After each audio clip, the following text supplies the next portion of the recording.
What is up, everybody? This is your guy, Cly, and welcome back to Budget Buys. And today, I've got something that kinda took me by surprise, because I did not expect fivebelow to release yet another piece of Bugha gaming hardware. In fact, I thought they were done after the original 7-piece set dropped. And that theory was seemingly validated when fivebelow started releasing new gaming gear, this time under their own store brand. I mean, heck, their new $10 USB microphone even comes in a nondescript black box with hashtag fivebelow on the side. Not a single bit of Bugha branding to be seen.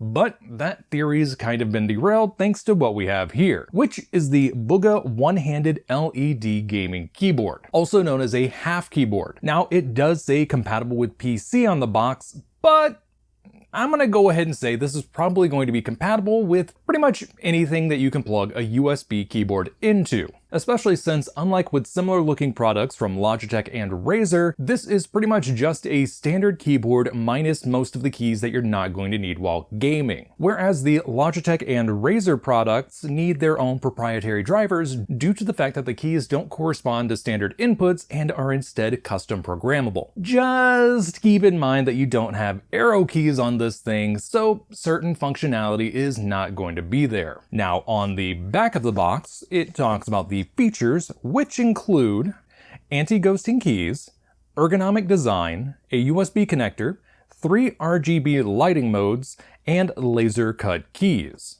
Also, for those wondering how many keys this board has, it's just got a whopping 35. Inside the box, you receive the keyboard itself, the manual, and another Bugha collector card. Alright, I guess it's time to dig into this keyboard, and I think I'm going to start things off with the build quality. First and foremost, this thing is actually quite light, which kind of took me by surprise. Then again, I am used to using those Logitech and Razer devices I was talking about earlier. Specifically, I've been using the Logitech G13 for years, but the cables are kind of tangled by my computer at the moment, so you're just going to have to take my word for it. On the other hand, this keyboard isn't much lighter than another half keyboard that I typically use, but this one is a bit heavier due to the fact that it's mechanical, and this one is membrane. Forgive me for not hitting the keys, but this is currently plugged into the laptop that I'm using to capture my audio. So let me go ahead and unplug that. And now you can hear membrane, mechanical. Very different. And to drive home the fact that this is membrane and not mechanical, let me zoom in for a second. Alright, I've got the Bugha on the right and the random mechanical on the left. Let's go ahead and pull one of the keys on the Bugha. And there you can see the standard rubber dome membrane. However, on the random mechanical, I'll just go ahead and pull this key right here. It has Ultimo blue switches, which are pretty much just a Cherry MX Blue clone. Of course, showing this is not going to stop the comments where people are going to ask me what kind of switches the Bugha keyboard uses.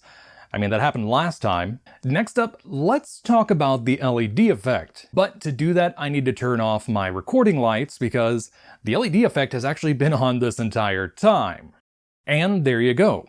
Now, on the box, it did mention 3 RGB light modes, so let's go ahead and go through them. And you can cycle through them by holding down the function key and hitting control. Now, we're starting off with the default solid version, but after that, we have a breathing pattern, which is just the LEDs slowly turning off and on, which I should note does not flicker in real life, unlike what you're probably seeing on your screen.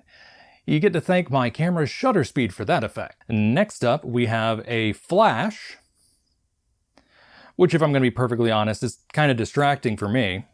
And finally, just off.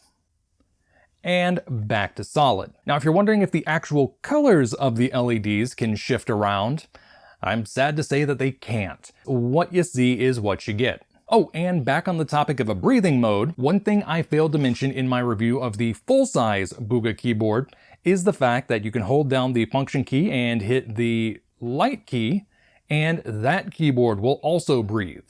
I want to thank several of my commenters for pointing that out, and I did pin the first one to do so, Hopefully that makes up for it just a little bit. Now, some of you are probably wondering what the benefit of having a half keyboard is versus a full size. And the main difference is how you're going to end up laying things out. If I'm using a full size keyboard, I typically have it sitting directly in front of me, maybe my mouse to the side, and because of the way I have everything set up, I have to sit with my back straight, kind of leaning forward a bit, and then do my thing. However, with a half keyboard, thanks to its small footprint, I'm able to move this around the side of my computer chair, and then I can sit in a much more comfortable position for gaming, at least for me. Heck, sometimes I get really comfortable, bring a couple of small tables next to my chair and recline all the way back.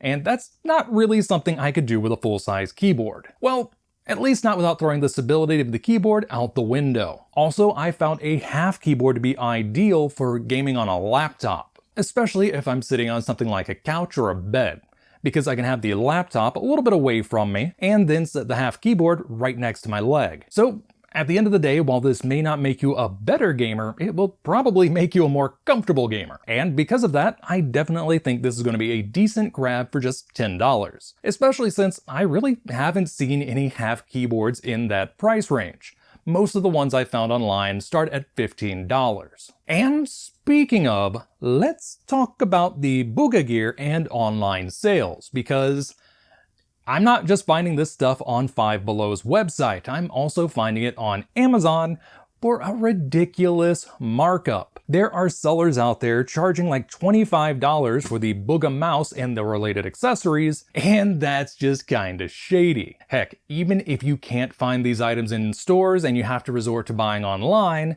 you can pick them up on Five Below's website for $10 a piece with $5.95 flat rate shipping no matter how many items you get. So keep that in mind. Of course, as of the recording of this video, the half keyboard is not available on Five Below's website, and it's not available in every single store yet. So if you do want a half keyboard and end up having to find one on Amazon, you can get similar, if not better, half keyboards for way less than somebody's probably going to end up trying to sell this Bugha one for. And heck, it's not like any of these things have Bugha's name or logo branded directly on them or anything. The only thing I can say is you're not going to be getting the collector's card. Alright, that little rant out of the way, let's talk about one thing that I've been kind of wondering ever since one of my viewers brought this to my attention.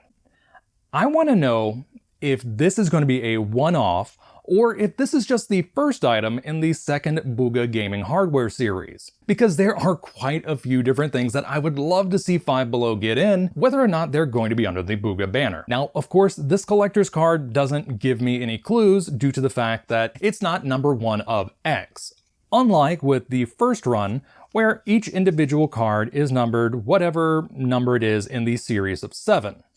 This card is also done in such a way where it could definitely be a standalone, unlike the other cards which come together to form the Bugha logo. Now, while I would love to see things catered towards gaming content creators, like an HDMI capture card similar to this $5 to $10 model I reviewed recently, let's keep things a little bit more general use. Like a webcam, for example. Preferably one better than the Extreme Tech webcam Five Below had recently.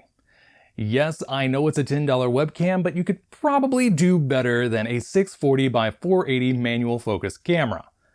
But then again, maybe I'm asking for too much by hoping for an HD webcam that's at least 720p and doesn't have manual focus. I mean, what are the odds you're going to find something like that with a retail price in the $10 range?